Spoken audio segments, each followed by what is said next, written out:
What's up, everyone? Welcome into Foxboro Rush. I'm George Balekji. She's Annabelle Hasselbeck. Annabelle, making your debut on Rush. How are we feeling today? I'm good. Thanks for having me. I'm so excited to be here. It's cool to talk Boston sports. This is awesome. All around, we got a packed show for you guys. We'll revisit the Patriots schedule. Annabelle and I will go through game by game, pick wins and losses for the Pats. You won't like my wins picks because there's not many of them. But then, of course, we'll look at Drake Maye, when his debut will come, and just overall the scope of what he should do this season, how much he should play. If you guys don't know, Annabelle, a.k.a. AB, is a proud alum and a national champion at Boston College for women's lacrosse, but covered all the sports. So we'll get into BC football. They have their season opener against Florida State. Seminoles coming off a loss, but the first game of the Bill O'Brien era, so we'll talk about that. We'll go through some start, sit, or cut with NFL legends and current studs as well. AB, I want to start with a quick question. I know you're out in Seattle now working for the Seahawks. What was the alarm today? Because as of the recording of this podcast, for those listening and watching, this is a, late morning, early afternoon recording time. Annabelle is 3 hours behind us on the West Coast, on the East Coast, excuse me. She's on the West Coast. What was the alarm? Was it like 3:30, 4 a.m.? I don't really want to tell you. I'm kind of embarrassed because of how early it was. No, but you know what? Now you have to. Now you have to. You can't. No, it wasn't 3 a.m., but it was close to 5 a.m. Thankfully, I think I watched like an Instagram reel and I saw some girl do some rollers in her hair. I'm like, why don't I just do my hair tonight? Then I don't have to worry about it in the morning. I can just prep for the call. So it's all good. It's beautiful out here in Seattle, so just happy to soak up as much of the day as possible. So it's awesome. So technically, you and I woke up at the same time because my alarm was 8 a.m. You were 5 a.m. So there we go. I mean, and you know what that says about you? The 5 a.m. alarm for you to make your Foxboro Rush debut? Professional. And that's what I love. My co-host always brings it. I can't take all the credit. I did go to bed pretty late, so I texted my parents and I said, hey, if I'm not up by like 7 a.m. your time or 8 a.m. your time, call me, like make sure I'm awake.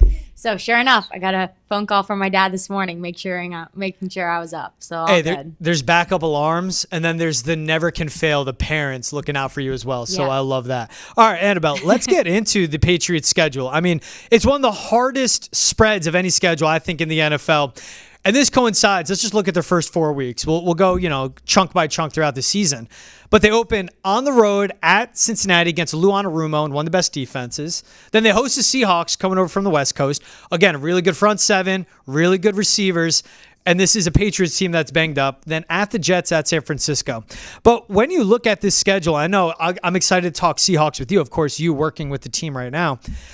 Hate to say it, just going to be straight up, chunk that up. Week 1 is a loss. At Cincinnati against a really good defensive coordinator and Joe Burrow healthy with the revamped offensive line. Meanwhile, this offensive line for the Patriots just hasn't been right all offseason long. I don't expect things to magically click week 1. I just think it's such a tough test. I say week 1, it starts out with an L in Cincinnati. What are you thinking about that week 1 matchup against the Bengals, AB? Yeah, I'm totally with you. I just think Super Bowl contending team, Joe Burrow, they have all the swag in the world. He's coming off of his, fashion weeks in Europe. So it's going to be a tough one. Those Cincinnati fans, away game, I'm with you on that one. 0-1 to start. It's just, and I want to be more promising than that. I want to have more optimism. I think Patriots fans especially, it's been tough since the 2019 season ended, since Tom Brady left. It's been very difficult, a lot of ugly football, except for Mac Jones' rookie year. But this is a roster that was picking 3rd overall for a reason. And then how this offseason goes, where it's all right, well, it's a bad roster, but if they get a left tackle, which they haven't yet from what we've seen, they lose Christian Barmore. Is he dealing with blood clots? I hope he's okay. And eventually just it's not even returning to football as a priority should be for him, just a quality of life, which he has been at practice, so it looks that way. They trade away Matt Judon, so that's your 2 best defensive players gone. And I was chalking this up as a 6 or 7 win team because I think this defense is still really good and can keep them in games. And with Alex Van Pelt running the offense, you just have to not mess things up. And they could walk away with 6 or 7, but no Barmore, no Judon. Christian Gonzalez is still unproven, as great as he was those 4 games. But that's why I match it with Cincinnati. Now, we'll see if Jamar Chase is even on the field, but you're playing Joe Burrow, and you have to keep up with that offense. And again, a really difficult defense you're going to face with Alex Van Pelt fully getting an offense for him to run and play call. I don't know. I chalk it up as an L there. All right, so we're both got him 0-1 to start. This is the good game. Seattle coming from the West Coast to the East Coast. It is right now a 1 p.m. kickoff, which is tough for any team coming from the West Coast. AB, I'm going to be 100% frank with you. I chalk this up as a win for the Patriots, but it's because of Seattle making that West to East Coast swing. And I'm saying, well, Mike Macdonald's really good head coach. I don't know what we'll get from Geno Smith with no more Shane Waldron there. But what do you think on this one? Yeah, I'm sorry. I know that we're on the same side on Nesson here, but I have to disagree with you. That's fine. We did our joint practice this offseason was against the Tennessee Titans. So we did that time zone change early morning. I think we had like a 10 a.m. practice. So we got that with the Seattle Seahawks. We had that practice coming in with the time zone change, getting up, having to play early. And that was all planned. That was planned months ago, right, in the organization. So I think the Seahawks are ready for it. I think they're an underrated team. We got some weapons. Geno Smith has looked the best that he's looking. All of the guys are saying it. So really excited about this matchup. All right, I love that insight. So Mike Macdonald, obviously a really smart guy, went from Michigan, went to the Ravens, has the NFL and the high college football experience, and the guys that he learned from, John and Jim Harbaugh, two of the best head coaches in all of football, any level that we've seen, right? So I love that insight. What's been your impression of Mike Macdonald so far? I mean, first time he's full on running an NFL team. He's young, defensive minded, but then also brings in OC over from Washington to run that offense there for him. But what's been your impression of Mike Macdonald, who first time in this role, and it's a very talented Seattle team? Yeah, he's awesome. I have absolutely loved being around this organization and this new coaching staff. Mike Macdonald is serious, and you can tell that he's very intense, but he has a smile on his face a lot. And I think that has a lot to do with the schemes that he's running, the aggressiveness, the fast play of his new defense, and the buy-in that he has from his defenders. These guys are being asked to play multiple positions. Veterans, they're saying, hey, I got to learn now this spot, and this spot. But those guys are having a lot of fun doing that, and I think it adds to the hype of this defense. And he's got a lot up his sleeve. He hasn't shown a lot in the preseason, so I think he's excited about it. But also having former UW coach Ryan Grubb in the offense too. A lot of Seahawks fans and Seattle people are excited about that. A lot of explosive things coming.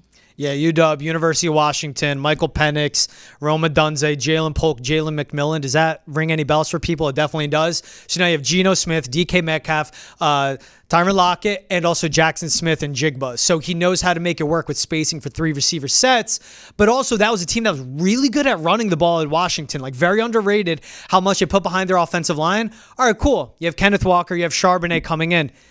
AB, maybe you're swaying me over. Maybe you just made me. Listen, we can't. Maybe we you can't just had me forget change.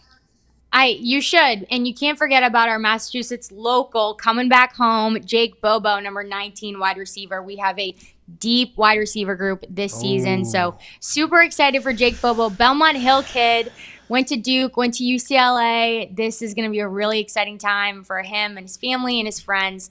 So just excited to see Jake Bobo back in Massachusetts. It's just the question, and when I even think about it and I talk through it, this is what I love about podcasts is like use you as a sounding board, AB, and then also you educating me a little.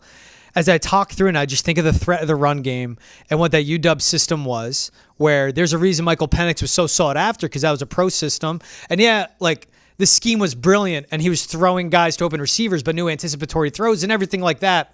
To lose Shane Waldron and Dave Canales in back-to-back years, but to bring in a guy like Grubb is huge for any quarterback, no matter how experienced they are. Now I'm thinking of the run game, and I'm thinking no Barmore, no Judon, and I just don't know if this offense, because I think Seattle will eventually break through and score multiple touchdowns. Of course, it's the NFL. I just don't know if this Patriots offense can keep up. AB, you did it to me. All right, Patriots start 0-2. Look at that. Good, I did my job. That's good. See, I'm always 10 toes down, right? Then, all right, so we're going the same thing. So 0-2 at Cincy versus Seattle. Only primetime game of the season as of right now for the Patriots. 8:15 Thursday night in New York. Healthy offensive line for the Jets. Healthy Aaron Rodgers. Breece Hall, one of the best backs in the league. Garrett Wilson with Rodgers. And, of course, think of the layers of this defense. Quinnen Williams on the defensive line. Sauce Gardner and DJ Reed as the corners. This is a top 3, top 5 defensive unit. And, of course, with Aaron Rodgers, you always have a shot. Again, This is an L for the Patriots. And AB, I'll give you this one. You don't have to apologize. Our listeners are smart, and they know that this is a foundational year, as Drake Maye has said. I just give it an L, and I don't feel sorry for Patriots fans. It's just a reminder of how bad this roster is right now. Yeah, I want to be a little more positive, and I'm going to say that because everyone's talking about Aaron Rodgers' comeback. That's the big story. But I think Patriots have some real estate in Jets heads, in the Jets fans' heads especially. And so I think this could just be, with this Thursday night game, I think this could be an opportunity where maybe we do see Drake Maye. It's really hard to stay healthy as a starting quarterback in the NFL, especially when you have a Sunday to Thursday turnaround. Like, Sunday to Sunday is hard. Now let's talk about having a struggling O-line. That's been the storyline all off season, and then having to get back and be healthy Thursday after probably taking some hits. So maybe this would be a chance to see Drake Maye. Maybe he can lead the Pats to victory here. I might try to err on the side of the Patriots over the Jets historically. So we'll see. So you're giving the Pats a Week 3 win? I think I'm going to give the Pats a Week 3 win. I've been out of Boston. I think I got to show them some love here. I love it. Not forgetting your roots, not forgetting where you come from. Look, I'm from Jersey, and I've seen the worst of the Jets all growing up, Annabelle. I know the Patriots own them, but I think right now, and when I'm projecting all this, because even we'll get into Week 13, Week 15, you got to look at these teams as they're healthy, right? Like Anthony Richardson and Kyler Murray will be there. I look at this as a healthy Jets team, and I just know what the Patriots have to overcome. 0-3 to start the season for me. What about, now this is when it gets, again, at New York, great defense. At San Francisco, another great defense. And of course, arguably the best team in the NFC. You could pick them or the Eagles, however you want to flip that coin. What do you think about them then going from the East Coast over to your coast, the West Coast, to take on the 49ers?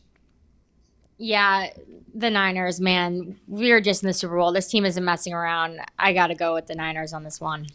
I do too. They need to lock up Trent Williams, and as in get him to just get paid because their window's right now. That's why they gave Brandon Ayuk all that money, and that's why they put up with him because they know if they traded him and didn't get an elite receiver in return, that completely changes their outlook as serious contenders in the NFL overall. This is a very good team. I think they figure out Trent Williams. They got Ayuk. We'll see how healthy Ricky Pearsall will be. Luckily, after that scare that happened over the weekend with him, he was in serious but stable condition. So thank God he is okay just to be alive right now. We'll see if they have him Week 4. I don't know what his outlook will be. No matter what, again, just there's the drop-off in talent, and there's a coaching experience. Kyle Shanahan's one of the best coaches in the NFL, one of the best play callers, and that will be a rookie head coach in Drake Maye, rookie defensive coordinator in DeMarcus Covington, and a rookie OC in Alex Van Pelt play calling wise. Going over to San Fran, I give the Niners a win. So right now, I have the Patriots 0-4. Annabelle has them 1-3. Then they come home to Miami. This is what I say. This is such a tough schedule because you go from one of the best teams to facing one of the most explosive offenses in the Dolphins. What do you think here? Yeah, Tyreek Hill, super fast, but not fast enough. I think the Patriots are going to find a way to win at home. Again, got to show them some love. So I'm thinking 2-3 here with the Dolphins. 2-3 start. I have 0-5, but I think their best shot of a win over their first 6 games that is the Dolphins. That sounded so bad. 0-5. Just to hear that did not sound good. Annabelle, I didn't think the offensive line would be this dire. And that's my worry. Now we'll see, a lot can change between now and Week 5. But I'm just I'm thinking of what I'm seeing from this offensive line right now. How much you're going to rely on Ramondre Stevenson. How much they'll be relying on Jacoby Brissett with a very young receiving core. Let's see them in actual game action. But this is a Dolphins team that is such a good offense. Another year for Tua and a Mike McDaniel system. The offensive line for them should be healthy. And I know they lost Vic Fangio on the defensive side, but then they bring in Anthony Weaver to lead that defense coming from the Baltimore Ravens. Again, that's a great place to learn how to be a head coach. It's tough. I know 0-5 is hard, but I think they could beat the Dolphins. But until I see it, I'm not going to believe it. Then it's the Texans. C.J. Stroud, Stephon Diggs, Tank Dell, Nico Collins, D'Amico Ryans leading a very good defense with Danielle Hunter and Will Anderson Jr. up front. A very talented secondary. Annabelle, you know where this is going for me. I say 0-6. What say you? Yeah, I'm with you. So I would be 2-4 at this point, I think. But C.J. Stroud, he popped off last year. He is I think he's going to really take this team far. And I'm definitely erring on the side of the Texans on this one. Okay. All right. So 2-4 for AB, 0-6 for GB. Then they go to London. This is where it gets interesting. Jaguars matchup. It shouldn't be a Mac Jones revenge game. It should be Trevor Lawrence against who knows at quarterback.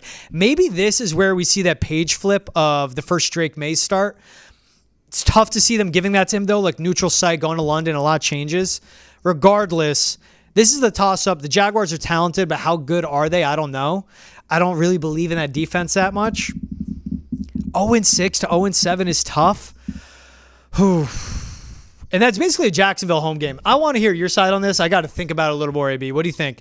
Jacksonville or Patriots get that win in London? Yeah, I think Patriots. I agree with you on the fact that we probably will see Drake Maye at this point in the season. And so then we're looking at the battle of two young quarterbacks, Trevor Lawrence. Maybe it's Mac Jones, probably Trevor Lawrence, and Drake Maye. And I'm going to err on the side of Drake Maye, a little more mobile. Go Pats. Yeah, what I think, too, the upside, like we could see Drake Maye make a week 5 debut. Let's say if Jacoby's healthy. Like, I understand you're thinking of Drake Maye could make that debut at New York week 3 if they're hit with injuries, especially on a short turnaround. We could see him make a week 5 or week 6 debut where it's at home. All right, get your feet under your kid. He's looked phenomenal. Like, he's ready. And if the offensive line looks ready, then they go, we got to start winning games, especially if they start out 0-4, 0-5, or just one win. Then Jacksonville go neutral site on this one. And the upside Drake Maye does, as much as everything I bring up is this offensive line, if your offensive line is bad, but can they hold a block for 2.5, 2.8 seconds? And if they can't, well, Drake Maye, with his athleticism, you roll the pocket, you move it for him, you get him moving, and that helps out your O-line. That's why it could be Jacksonville.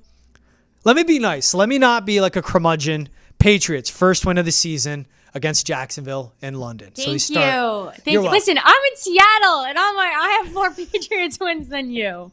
Look, what's up with that? It's like the pessimist in me. I don't know.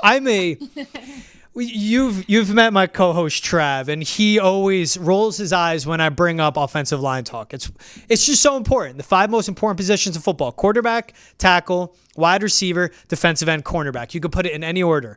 The Patriots have their most important position checked off in quarterback, I think, for the future with Drake Maye. Both of their tackles look dire, and this is a banged-up offensive line. That's why I'm so skeptic. So, yeah, maybe we'll see by the end. Maybe all of a sudden I have them winning 5 games instead of 4. All right, and then we go home. You're right. At home against the Jets, 1 p.m. kickoff. You said it, Pats own the Jets. What do you think about it at home? A little Sunday, late October game, Halloween weekend. Some spooky stuff happens. Patriots get another win. I don't know if we can beat Aaron Rodgers twice. So I'm going to have to go with the Jets on this one if he can stay healthy, right? Like, that was a huge blow for that team last year, but I think if Aaron Rodgers is healthy, I think they're going to find a way to come back and beat the Pats.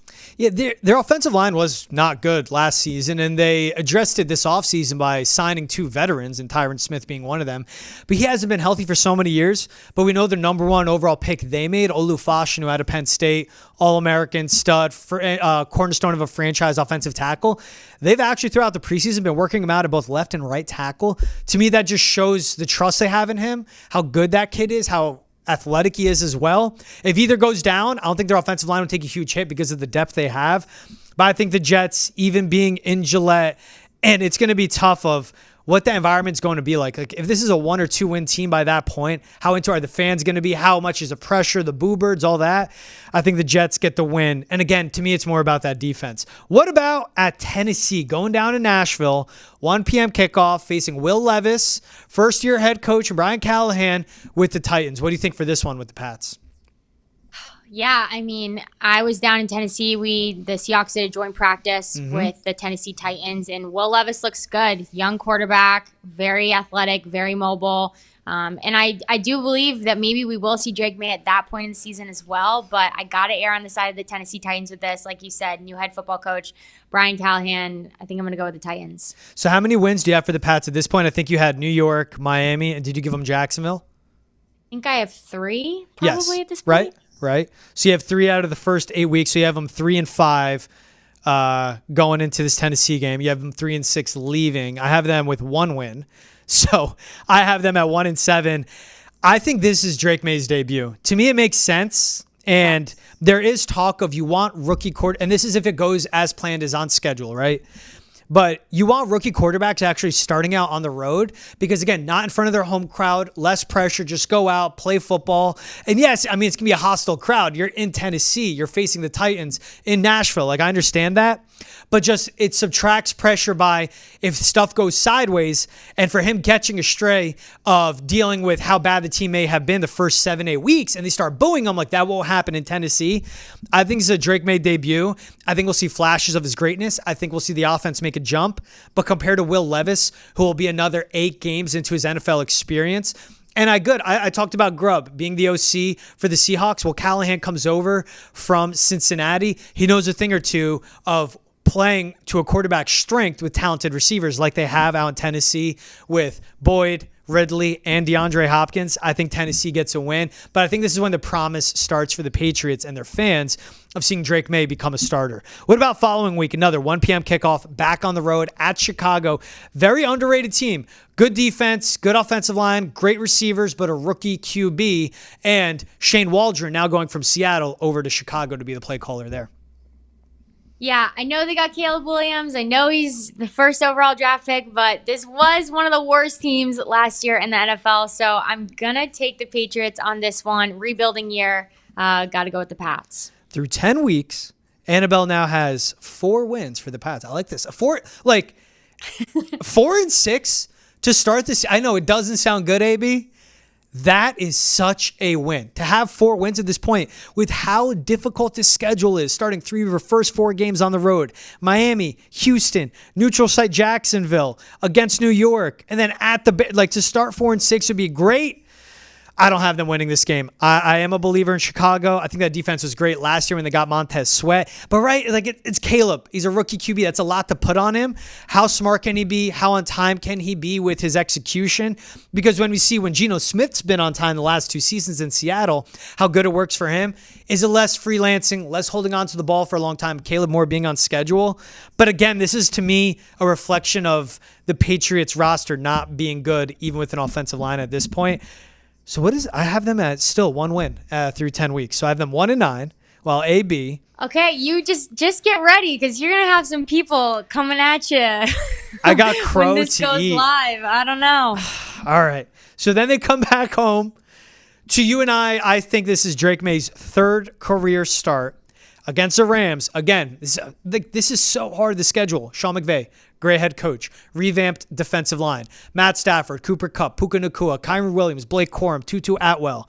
So much depth on this team. Again, though, that West to East Coast knock, I actually give this as a win for the Patriots. And this is a coin flip win to me, but I think they get their 2nd win of the season hosting the Rams. Yeah, you said Blake Corum, and I was really erring on the side of Patriots. I was like, oh shoot, I forgot about him. He just got there, but no, I think this one is going to ride on Matthew Stafford's health, right? I think he tweaked his hamstring in the training camp in the preseason, and so I think depending on whether or not we see him is whether or not the Pats can pull off the win for this one. And this will even be a tough 3-4 game stretch, really, for the Rams. At Seattle, division rivalry game, anything happens there. Home against Miami, and that'll be a Monday night game. At New England, so they got to go back to the East Coast. Then they come back home, and they're hosting the Eagles that Sunday night. Like, the Patriots are that team where they can get caught in that storm of Seahawks, Dolphins, and Eagles, where they may think it's a gimme game, and the Patriots could catch the Rams sleeping. Same thing, at home, coming from the West Coast. Tough 4-game stretch. That's why I think they get a win there.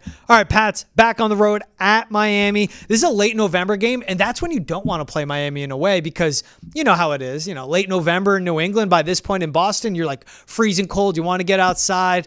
Get down there, Miami. It's hot. The Dolphins are used to it. Their bodies are used to it. May shock the Pats a little. Weird things happen in Miami. That's what's tough. I think this is a loss for the Pats. Yeah, I'm with you. That's the best way to say it. Weird things happen in Miami. I was just going to say, we never really play well in Miami, but that's a better way to put it. I'm going to go with the Dolphins on this one. I'm not even going to bring up the Miami Miracle. I'm just going to say weird things happen there in general, especially this late in the month. All right. And again, another layer of why this schedule is so difficult, AB. Week 13, their 13th game of the season.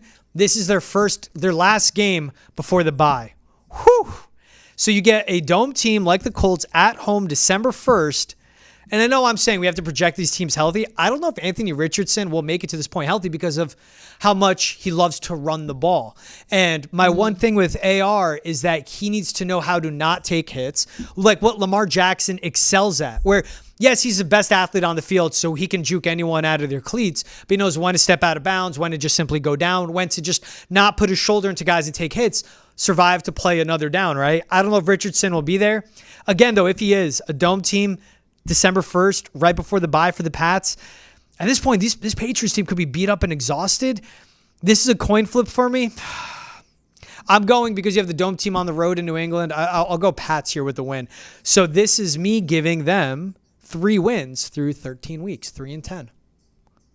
Okay, I'm gonna go 7-6. I'm gonna also say the Pats are gonna win this one over the Colts. Same kind of thing. Richardson injury, that's a concern. But it's funny that you just say that about quarterbacks protecting themselves and having to get hit. The Seattle Seahawks a few days ago posted an old school video of my dad. He used to play for the Seattle Seahawks, and Jim Zorn, one of his coaches, he brought a slip and slide to practice to teach the guys how to slide properly. So he brought his slip and slide on the practice field at the Seattle Seahawks facility to teach the quarterbacks how to properly slide and not take a hit. So just super funny video, but I was scrolling on my Instagram that morning and I was like, well, that's not something you see every day. Your dad on a slip and slide.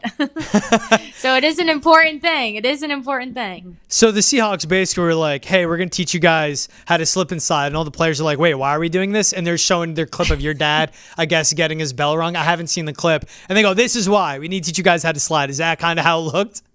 I love that. You know what? I don't know. I think it was just the old school Seahawks account that was posting a old video. But I was like, you know what? In all my years of college athletics, I never did slip and slide, so lucky you.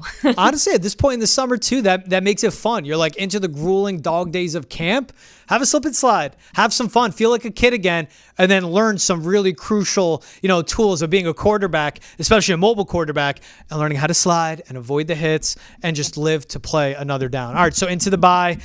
I have them with just 3 wins, and it's not like it gets that much easier. At Arizona, another West Coast trip for them. At Arizona, at Buffalo, versus the Chargers, versus Buffalo. That's their last 4 games of the season. What say you at this point, AB? You think they beat the Cardinals and Kyler Murray? I think they do. I think Pats fans will travel, and I think anyone who's from New England and probably wants a warmer weather is living in Arizona. So I think we're going to get some New England fans in that stadium. So I'm going to take the Pats here in Arizona. I like that. Still, again, talking about quarterback health, believe it when I see it with Kyler Murray. I don't know if he'll be healthy at this point.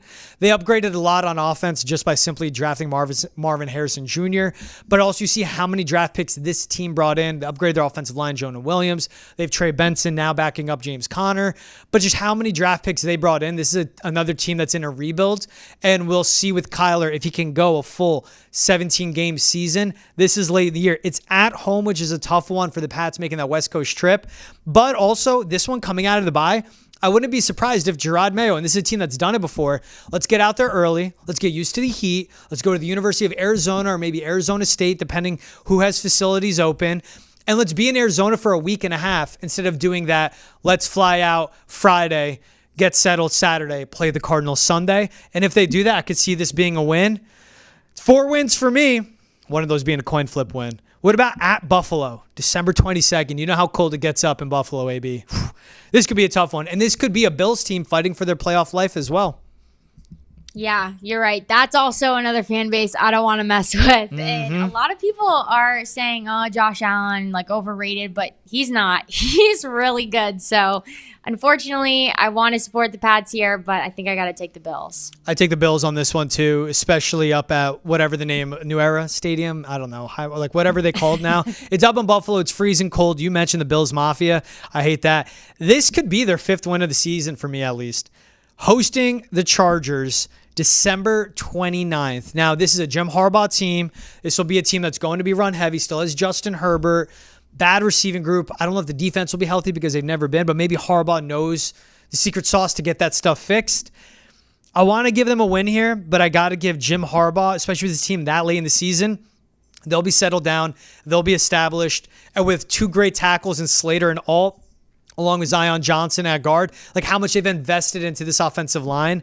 I think in a gritty December game, and again, a team that runs the ball that much, I just think they'll get the better of this Patriots defense at this point. And it's going to be a really tough point for the season where this could be a Pats team of looking towards 2025 and saying, all right, what do we have now? And that can make decisions on how they're playing guys. Of course, you play to win every game, but this could be an interesting spot for the Patriots at this point. But what do you think about the Chargers coming to New England December 29th? Win or loss for the Pats? Yeah, I'm really honing in on that December 29th date. I'm thinking New England, December. It's an LA team. They don't want to play in the cold. And I know Jim Harbaugh is tough, and he's going to have his guys, really locked in mentally. But I think the Patriots are going to find a way. I think I'm going to take the Patriots on this one. It's interesting, like Jim Harbaugh, the shock he might face of going from like playing in the big house, a Michigan team. Like we know how gritty it gets up there. Like Michigan winters, Boston winters got their own thing. Michigan winters are another story. Like being that further north. It's me in LA. It's like, guys, come on. Like I'm calling it now. It's going to be a Jim Harbaugh clip, him with no shirt on the field before the game, warming his team up to try to mentally get him to lock and be like, this cold ain't that bad. But, if they beat him, again, I agree. All these West Coast teams I said that come over, the Seahawks, the Rams, and the Chargers, I can see any of those three being a win because of that West to East Coast trip. All right, and finally, home against the Bills. Again, this is Josh Allen, and this could be a Bills team playing for their lives to get into the postseason. I think it's a loss for the Patriots against the Bills. Yeah, I'm with you. I think it'd be very hard beating them twice. So I got to take the Bills on this one. Okay, so we went through the season. AB, I don't want to sound too pessimistic. I want to say all this as I say I think they have like 4 or 5 wins. It's about 2025, 26, 27. Get the offensive line right. Watch Will Campbell over at LSU or Kelvin Banks over at Texas all season long. I love college football. Watch those two guys because that'll be the future left tackle of the Patriots. And if you love what you see of Drake Maye from Tennessee on, then that's your franchise QB. And remember this 4 or 5 win season. Remember how pessimistic I am right now compared to the optimistic AB. And just remember that when they're winning 7, 8 games in 2025, into the playoffs in 2 years, and a true contender 3, 4 years from now. It's going to be a growing year once again, but if Drake Maye is right, AB, then this will be a win overall that Patriots fans could walk away with the long-term plan for Drake Maye looking optimistic, Yeah, and I think the tough thing here is, we want to look into the future. We want to look into 2025, 2026, but we're talking about New England. Like, this is not a fan base. This is not a group of people who know how to lose. Yeah. I've talked to a lot of friends just from living all over the country and now being out here in Seattle. And I'm like, you don't know what it's like. We have parades like every year. Yep. I'm kind of spoiled in the sense of like, I think I was actually out of town when the Celtics were back. And I was like, oh, like, the parade. And people were like, what do you mean? Like, you're not in town? Like, you're from Boston. You're not there? And I'm like, yeah, I'm not there. And then I took a step back. I'm like, oh, my gosh, I'm so spoiled that, like, yep. I just thought, like, the parade, I wasn't there. So I think we got to be careful. I think we have to can't look too far ahead just because of the nature we want to win. That's the city that we're in. But we'll see. Hopefully we can come out hot this season. Yeah, you're just like, the next parade next year, which the Celtics very well can do. It was the same thing for me. I wasn't even in the country when the Celtics sealed it and when they had the parade. I'm like, next year I'll be able to make it to that. How many parades did you go to growing up? Boston sports championship parades. You know what? I don't even know. I probably 3 or 4. I Amazing. Went to high school here, and I remember, I think the first one, it was a Red Sox parade, I believe. Mm-hmm. And my dad took me out of school because we didn't have off of school, which was so wrong. All I just want to say, I want to put that on record. That was really wrong. If this was any other state other than Massachusetts, school would be canceled for the whole day. It wouldn't even just be like an hour lunch break. So my dad pulled me out of school, took me and a few friends. Nice. We went to the Red Sox parade, and it was the coolest thing ever. Like, I didn't grow up in Boston, but I went to high school there. And obviously, when you move to Boston, you just have to take on all the sports teams and make them your own. And I think that was a very transformative time for me to be like, all right, I'm all in Boston sports. You can't avoid embracing the sports here. Like I grew up in Jersey, lived in Missouri for some time, lived in Wisconsin for some time, then been in Boston 3 years now. And yes, I grew up a Yankees fan, but like night in, night out, I'm watching the Red Sox, and like I want the Red Sox to do well. Hey, I'm just like, I want my city to be happy. I want my friends when I walk in the office or see them out of like being excited talking about the Red Sox. But it's a passion, it's a knowledge, and you love a city that has a high standard for its sports teams. like Boston, like New York, like Philly, right? Like Seattle, what they want from their Seahawks, what they want from their Kraken and their Mariners. And let's get Seattle, an NBA team, back. But the point being of these sports cities, like a Houston too as well, that have such a high standard, I'd rather be there and want to see those teams excel and rather be in a city like that than maybe a city like LA where it's an afterthought, or even Cincinnati where it's like, well, we always sucked. Like, if we make the playoffs, like, that's good. We're just happy. No. The high standard, and that's what it is in Boston. And that's where it comes to pressure. But this is one of those few cities in the country. You win here, you are a god forever, and you will never be forgotten, no matter how big or small the role is. I mean, AB, you won a natty your senior year of college here in Boston. You know how special it is going on that run and how much the entire community sorts of, rallies around that team making a run and just rooting for them. Yeah, no, I thank you for saying that. I appreciate it. I think we were in like a collab or like a slide post and something about Boston sports, and it was like BC lacrosse along with the Celtics, and I think maybe the Patriots were in their photo, and it was talking about championship. Maybe Nesson even posted it, but it was just talking about championship teams in the last couple of years here in Boston, and I just had a moment. I was like, the fact that my team is on the same page as these pro sports teams in this city, like, just so thankful, so grateful, and truly is like an honor to be an athlete from Boston. Again, I mean, if you win in Boston, whether at the college level with how many great colleges we have here, especially D1, like in the city, Harvard, BC, BU, Northeastern, you win there. Or if you're one of the 4 major, 5 major pro sports teams, 6 major now, PWHL Boston, I was thinking of the Revs there as well. You win as one of those teams. Again, this whole city, whole community, whole area rallies around you guys. I think that's awesome. I mean, it's earned and deserved. You win a national championship, that's so difficult. You're getting into that spot in that big dance as a D1 program at a high level, especially making it out of the ACC, let alone winning a natty. You deserve to be on that slide, AB. So you know what? Let's like one more celebration for Annabelle winning that natty. Let's talk. I mean, perfect timing. We're talking about the natty you won. Let's talk about Boston College football. Their season opens up. First game in the Bill O'Brien era at Florida State. This is going to be a tough one. Seminoles coming off the season opening loss they had in week 0. This will be the season debut for this BC football team.